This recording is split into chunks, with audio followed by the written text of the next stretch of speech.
Hey, Salvador Bravery here. Welcome back to the Crowdfunding Demystified YouTube channel. And today I want to talk about why do people give money when it comes to a GoFundMe campaign. So I want to kind of dial in and magnify the reasons why that happens. And the reason is honestly so that you can kind of reverse engineer this and you can make sure that you launch with a bang and you can have a really successful campaign by understanding the person that you're trying to influence. Makes it so much easier to create a story and to create a compelling ask in order to get them to donate or to become a part of what it is you're doing or to even just care about the cause that it is you're promoting. So that's what we are covering in today's YouTube video.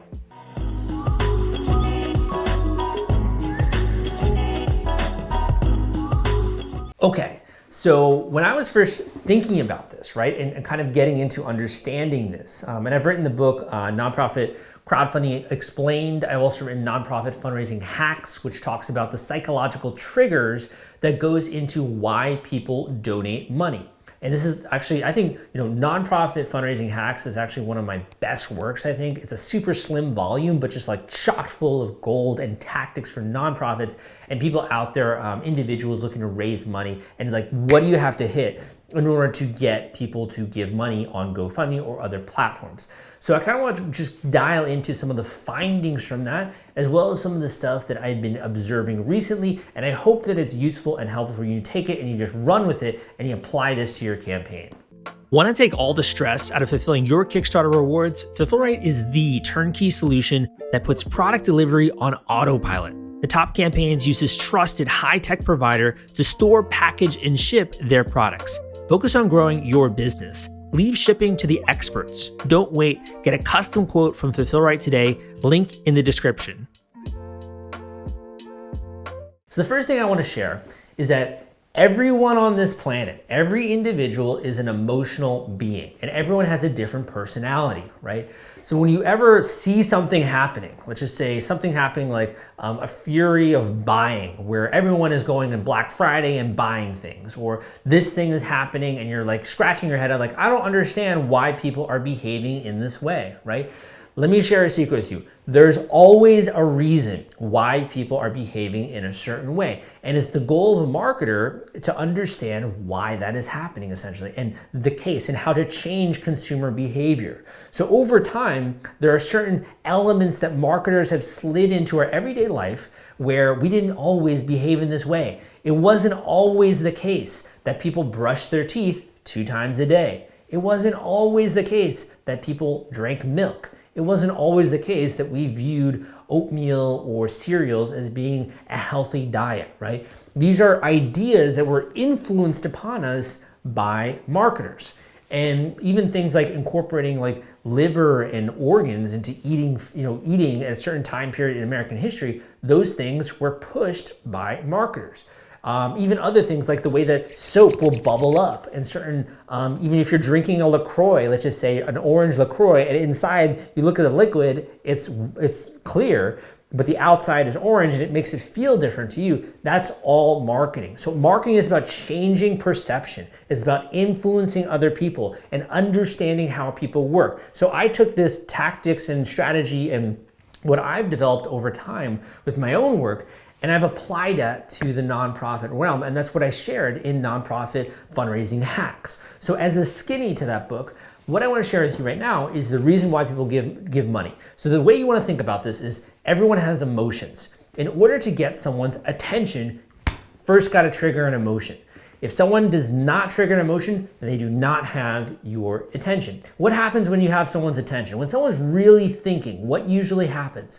They usually stop taking in sensory inputs. They're really just thinking, they're in their head, they're processing, their eyeballs are actually attending, they're looking at that thing, they're taking something in, they're not maybe making all those facial expressions they would if they're in more of a social mood, right?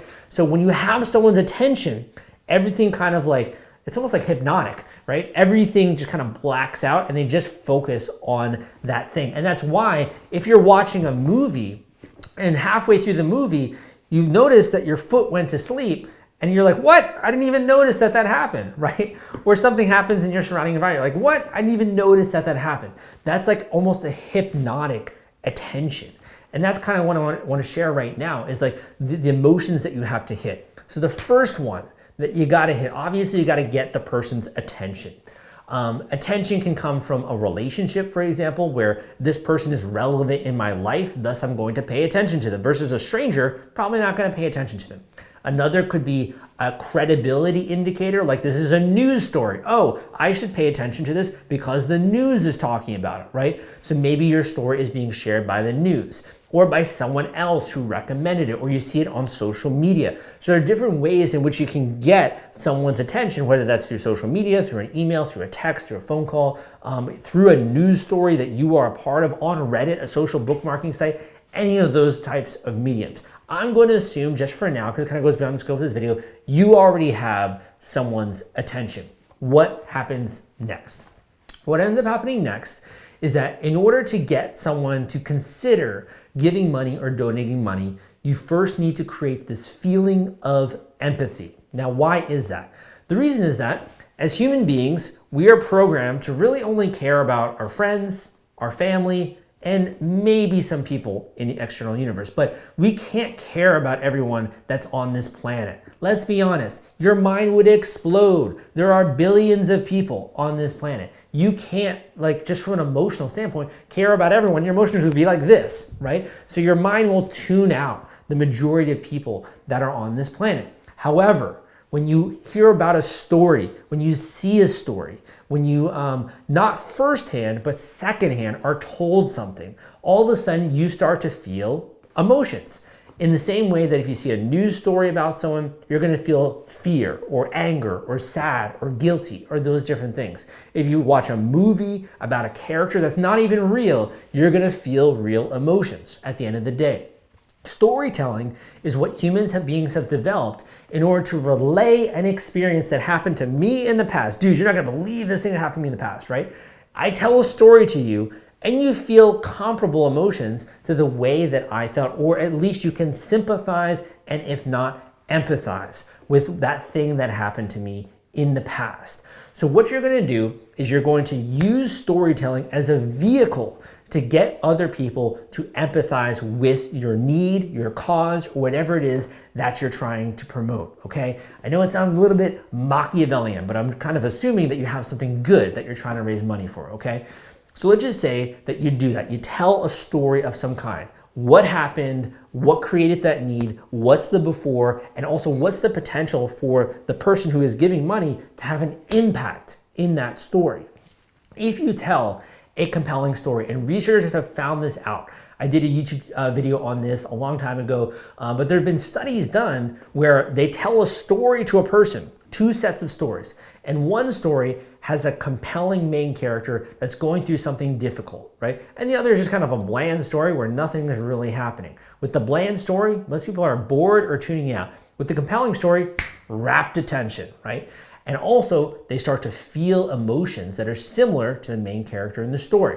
And if they relate with that character, and then later the researcher asks that person to donate money for a particular cause related to that, more often than not, people are willing to. And it even got to the point where people were able to predict, the researchers were able to predict if that person would give money based on fMRI, the skin conductance, and the emotions essentially they were feeling based on the readings that they had when they were doing the experiment.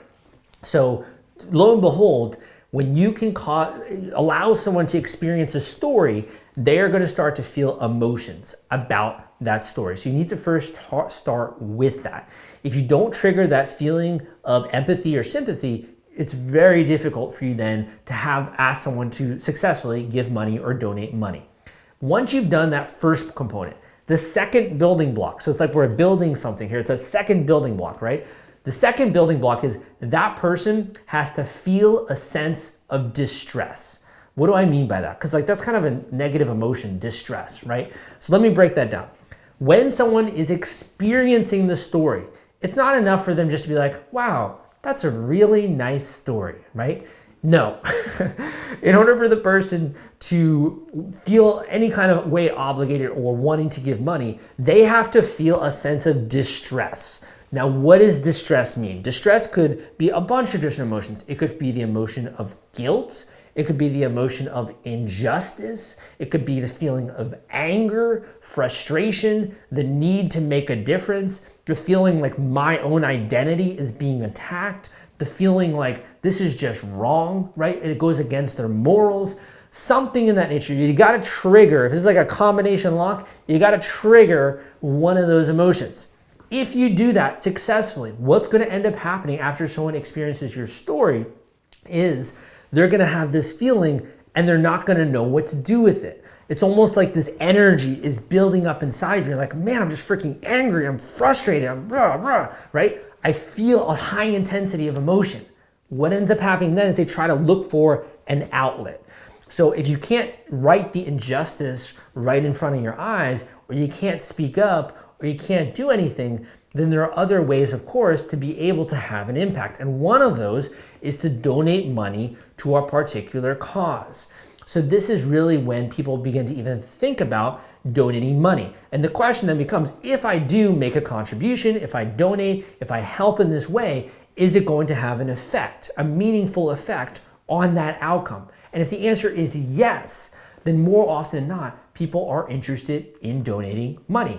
So by that, I mean like by giving money, it's gonna have this level of effect. And you'll notice you go on nonprofit fundraising websites, they'll say giving $25, does this, or giving $50 does this. The more tangible you can make that effect in people's minds, the more likely you are to have really good conversions or people actually, following through with that transaction when you're asking them to do that. So just to quickly recap, number one, you gotta trigger that feeling of empathy. Number two, feeling of distress. And number three, the person has to feel like by donating or giving money, they are alleviating that feeling of distress. And typically what's happening at that point in time is the emotions that they're feeling in their body kind of begin to evaporate and they start to calm down. And they're like, this sucks, but at least I was able to help, or at least I was able to do this thing, or at least I was able to contribute. And that's the rational side of their brain beginning to take over and rationalizing what just happened and why they now feel a bit more calm. So that's usually what we'll say. What is the question? Next question is, what is your role in this process, and how do you kindle this process to begin in someone's mind and in someone's emotions? And also, just to say, again, this is meant to be if you have something that's worthy of the cause, something that is good, that's benefiting humanity, that's positive. That's why I'm sharing this information. So you've done all of that. You get someone to make a donation to your campaign, which hopefully is helping other people. What then happens? So first of all, they're going to feel immediately a little bit better having contributed and that they're now part of this. Your obligation is to help accentuate that feeling. So what you should do is be thanking them. You should be like, thank you so much, man. This is going to make a massive difference, right? In this way, your donation, your contribution is going to do this. I'm going to update you as well with the rest of the story as it unfolds, because you, by taking this action, are having a profound effect on this thing, right? And when you do that, not only does it curb what we call buyer's remorse, which is someone feels bad after making a decision, it's gonna make them feel good, but also it makes them more interested in sharing those stories that you're gonna share in the future and getting other people to become a part of this. Rarely are you gonna recommend a charity or an event like I did Relay for Life, and I'd always get all my friends involved in Relay for Life when I was younger because it was a lot of fun, right? And it was a great experience and it was going to a good cause.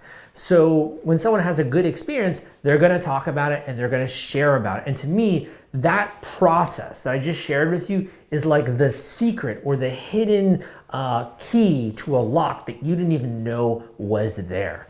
So if you find that interesting, I share tons of stuff just like this in my course, The GoFundMe Cash Machine. You gotta check it out, man. If you're doing anything related to this, it's gonna be super useful for you, and a lot of these different tactics and triggers that are gonna allow you to have this be just a breeze as you're going out there and you're running a campaign. So I hope that was useful for you. Again, my name is Salvador Briggman. Give me a thumbs up if you like this video, leave a comment down below, and I'll see you next time.